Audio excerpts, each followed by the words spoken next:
തേന്മാവിൻ കൊമ്പത്ത് ഇന്നു മുതൽ എല്ലാ ദിവസവും രാത്രി 9 മണിക്ക് നമ്മുടെ സ്വന്തം സൺ സൂര്യയിൽ.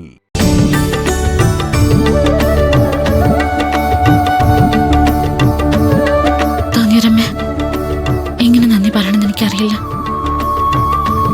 അവരെന്നെ അടച്ചുപൂട്ടിയിടുമ്പോഴും കൊല്ലാൻ തീരുമാനിക്കുമ്പോഴും ഒക്കെ സൂര്യസാറിന്റെ അടുത്തേക്ക് തിരിച്ചെത്താൻ പറ്റണേ എന്നൊരു പ്രാർത്ഥന എനിക്കുണ്ടായിരുന്നുള്ളൂ.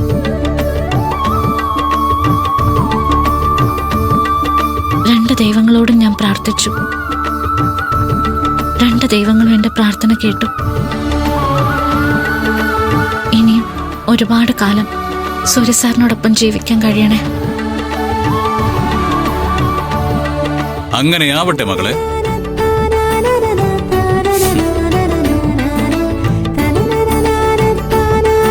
അതെ, ഈ രണ്ട് ദൈവങ്ങളോട് പ്രാർത്ഥിച്ചെന്ന് പറഞ്ഞില്ലേ?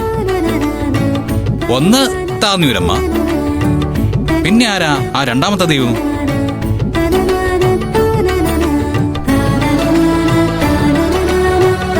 ആലോചിച്ചു നോക്കേ, അപ്പ കിട്ടും.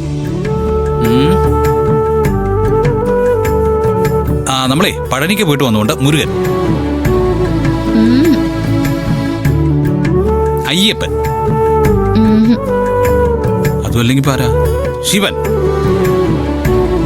വിഷ്ണു, ബ്രഹ്മാവ്.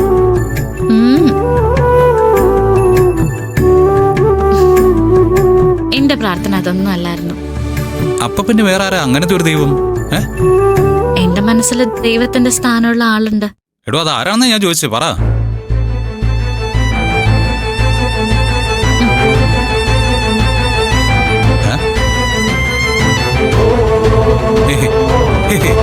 ഞാനോ?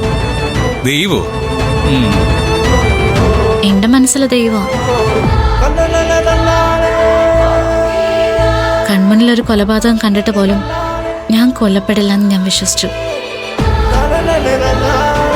അതെന്തുകൊണ്ടാണെന്നറിയോ? താന്നിയൂരമ്മ സാറായിട്ട് വന്ന് എന്നെ വന്ന് രക്ഷിക്കുന്നുള്ള വിശ്വാസം. പക്ഷേ വിശ്വാസത്തിനൊരു കുഴപ്പമുണ്ട്. അല്പം പാളിപ്പോയാലേ എല്ലാം കൂടി അങ്ങ് അവസാനിച്ചേനെ. അല്ല സാർ, സാർ എന്നെ തിരക്കി നടക്കുമ്പോ ഞാൻ ജീവനോടെ ഉണ്ടാവുമെന്ന് പ്രതീക്ഷിച്ചോ? പ്രതീക്ഷിച്ചു. പ്രതീക്ഷയല്ല, എനിക്ക് നല്ല ഉറപ്പുണ്ടായിരുന്നു. എന്തുറപ്പ്? അതിപ്പോ അങ്ങനെ ചോദിച്ചാ, അല്ല, നമ്മൾ തമ്മിൽ അങ്ങനെ പിരിയില്ലാന്ന് എനിക്ക് തോന്നി. ഇവിടെ താൻ പ്രാർത്ഥിച്ച പോലെ നമ്മൾ തമ്മിൽ ഒരുപാട് കാലം ഒന്നിച്ച് ജീവിക്കണ്ടേ? ഇനിയിപ്പോ സാർ എന്നെ തിരക്കി വരുമ്പോ ഏതെങ്കിലും ഒരു വലിയ കെട്ടിടത്തിനകത്ത് ഞാൻ മരിച്ചു കിടക്കുകയായിരുന്നെങ്കിൽ സാർ എന്ത് ചെയ്യുമായിരുന്നു? ഇതിന് ഞാൻ മറുപടി പറയാം. പക്ഷെ അതിനു മുമ്പ് വേറൊരു കാര്യത്തിന് താൻ എന്നോട് മറുപടി പറയാം. എന്താ? തന്നെ അന്വേഷിച്ചിറങ്ങി ആ ഗുണ്ടകളുമായിട്ട് ഏറ്റുമുട്ടുന്നതിനിടയിൽ ഞാൻ മരിച്ചു പോയിരുന്നെങ്കിലോ? അങ്ങനൊന്നും പറയരുത്, തമാശയ്ക്ക് പോലും പറയരുത്.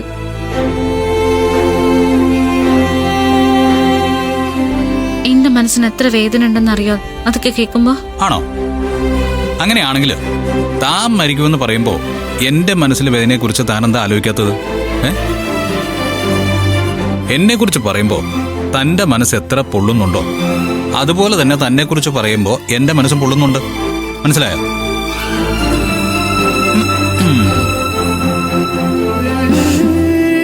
എടോ, അങ്ങനെയൊന്നും നമ്മളെ രണ്ടുപേരെയും ആർക്കും ഒന്നും ചെയ്യാൻ പറ്റില്ല.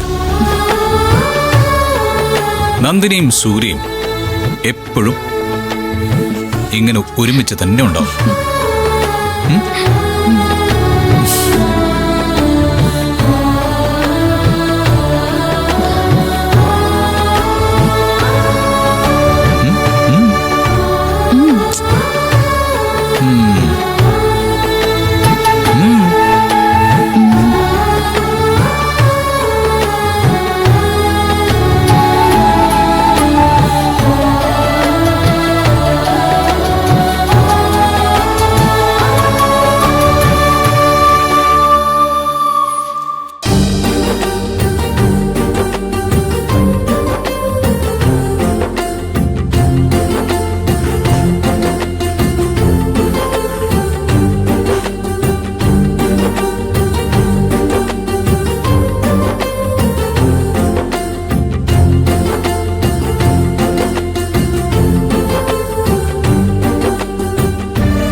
അപ്പോ ഗുഡ് നൈറ്റ്.